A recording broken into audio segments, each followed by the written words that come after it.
इस वीडियो में यह एक भाग्य बताने वाले ऋषि की कहानी है।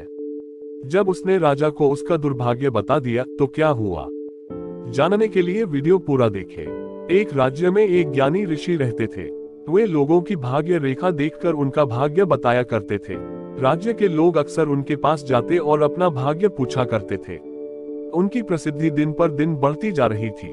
एक दिन राज्य के राजा को ऋषि के बारे में पता चला। उसके मन में भी अपना भाग्य जानने की इच्छा पैदा हुई। उसने ऋषि को लाने के लिए अपने सैनिक भेज दिए। सैनिक ऋषि के पास पहुंचे और हाथ जोड़कर राजा के पास चलने का निवेदन किया। ऋषि ने निवेदन स्वीकार किया और राजा के पास जाने को तैयार हो गया। सैनिक ऋषि को ससम्मान राजा के पास ले आए। राजा ने भी ऋषि की आवभगत में कोई कसर नहीं छोड़ी। उनका पूरा आदर सत्कार करने के बाद राजा ने उसे अपना भाग्य बताने का निवेदन किया। ऋषि ने राजा की भाग्य रेखा देखी और कहा, आपका जीवन सौभाग्य से परिपूर्ण है। आपके राज्य का विस्तार होगा और आपके जीवन में हर्ष उल्लास बना रहेगा। ये सुनकर राजा बहुत प्रसन्न हुआ। उसने ऋषि को ढेर सारे उपहार दिए।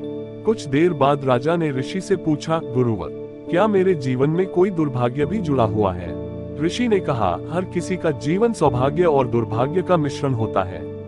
तुम्हारे जीवन में भी दुर्भाग्य है। और उसने राजा को उसके दुर्भाग्य के बारे में बता दिया।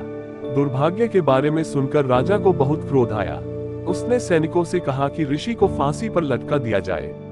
ऐसे व्यक्ति को जीवित रहने का कोई अधिकार नहीं जो अपने राजा के दुर्भाग्य की बात करता हो। सैनिक ऋषि को पकड़कर ले जाने लगे।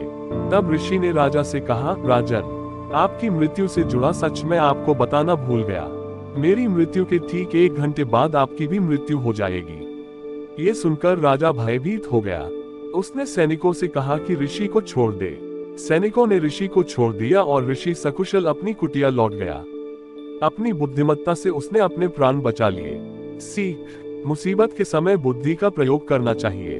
बुद्धि से हर मुसीबत से निकला जा सकता है।